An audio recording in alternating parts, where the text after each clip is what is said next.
నీకత్తనైనందుకు నాకు చాలా గర్వంగా ఉందమ్మా. అదేంటత్తయ్య, మీరే కదా నేను తప్పు చేశానని మావయ్యకి క్షమాపణలు చెప్పించారు. అయ్యో, నువ్వు అలా అనుకోకమ్మా. క్షమాపణ చెప్పావంటే అది నువ్వు అహంభావం కన్నా అనుబంధానికి విలువిచ్చినట్టు. అది విభేదాలు పెంచకుండా ఆపి వివాదాన్ని పరిష్కరించే ఒక గొప్ప అవకాశం తులసి.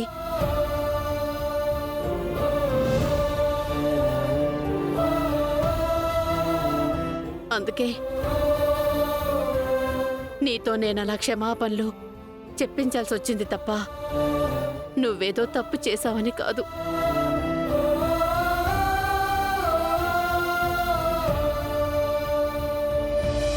పెద్దదాన్ని,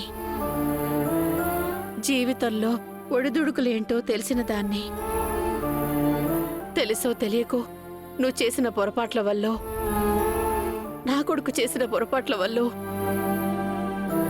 మీ ఇద్దరి మధ్య అగాధం తలెత్తకూడదని అలా చేయించాను తప్ప నువ్వంటే ప్రేమ లేక కాదమ్మా.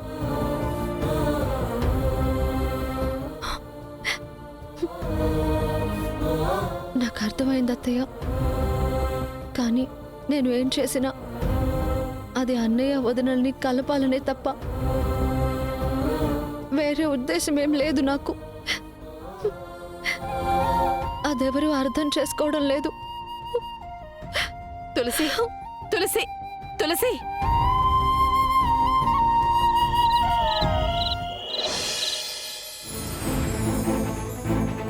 సార్, అక్కడ జరిగిందేది అమ్మ నాన్నలకి తెలియకూడదు. అది నువ్వు ప్రత్యేకంగా చెప్పాలా జాను?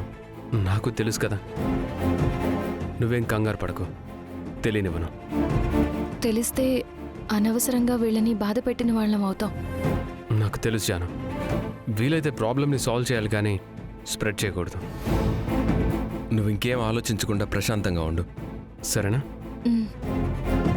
పద.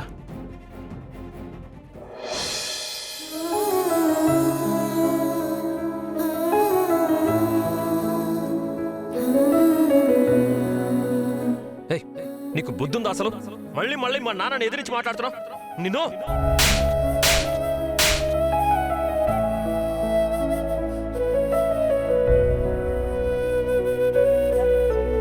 చేసిన నిర్వాకం చాలు. మా నాన్నని అనరాని మాటలు అన్నందుకు కాళ్ళు పట్టుకొని క్షమాపణ అడుగు.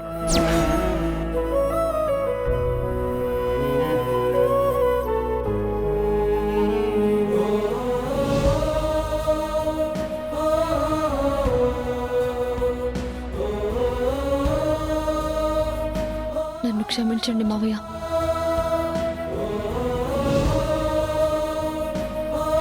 కుటుంబంలో గొడవలు అందరికీ వస్తాయి. అవి పెద్దవి కాకుండా చూసుకోవటం మాత్రం మన చేతుల్లోనే ఉంది.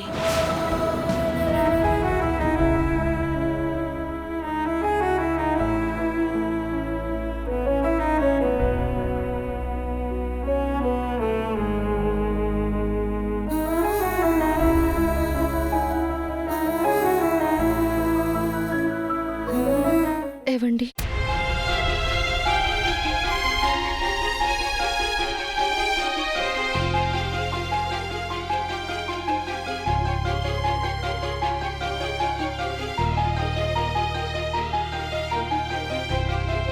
హరీష్ నాకు అన్నయ్య మాత్రమే కాదు, వదినని ప్రాణంగా ప్రేమించే భర్త. తన కడుపులో పెరుగుతున్న బిడ్డకి తండ్రి.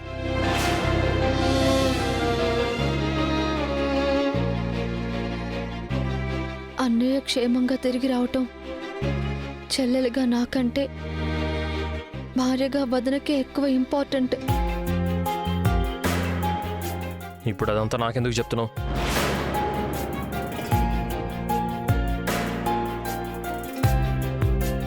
ఎందుకంటే ఏ భార్య అయినా చివరిదాకా భర్త పక్కనుండాలని కోరుకుంటుంది.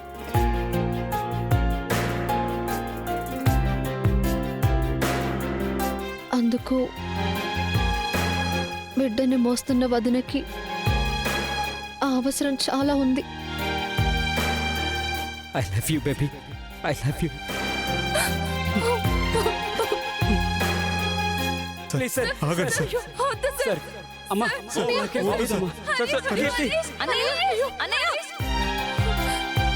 కీర్తి, వదినా, వదినా, కీర్తి,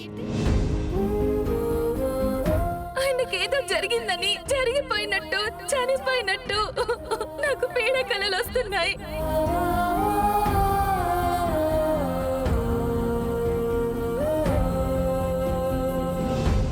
అందుకే అన్నయ్యని ఏదో చేయాలని చూశారని తెలియగానే ఆవేశం ఆపుకోలేక మావయ్యని అలా నిలదీశాను తప్ప నాకు వేరే ఉద్దేశం ఏం లేదు.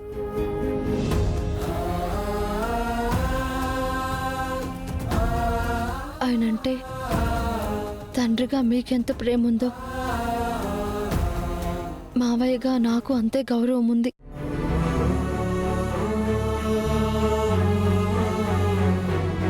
చివరిగా నేను మిమ్మల్ని కోరేదొక్కటే, అన్నయ్యని వదనని ఎలాగైనా కలుపుదాం. వాళ్ళిద్దరూ ఒకటైతే చాలు.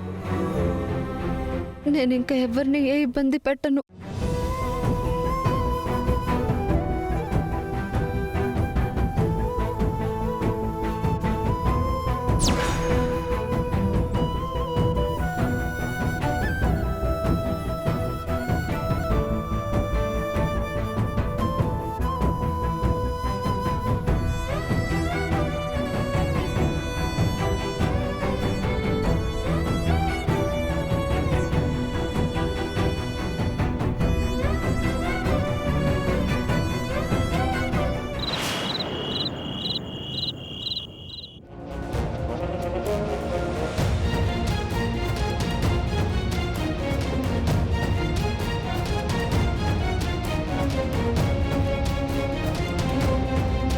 రేపు మా అన్నయ్యకి ఏమైనా అయితే మీ ఆయన గారిని వదిలిపెట్టే ప్రసక్తే లేదు, చెప్తున్నాను.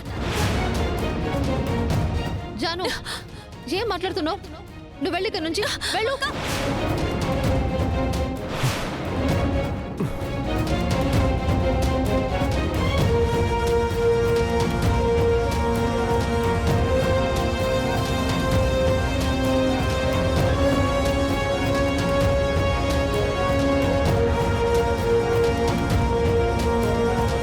హాయ్ జై.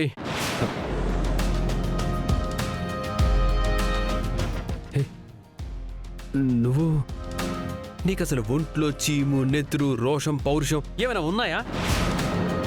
నా జాను, జై జాను అంటూ ఓ షాజహాన్ రేంజ్లో ఫీల్ అయ్యేవాడివి కదా, తెగ ఊరేగేవాడివి కదా. మరి అలాంటిది వాళ్ళ అక్క జానుని తోసేసి ఎన్ని నిమిషాలు అవుతుంది?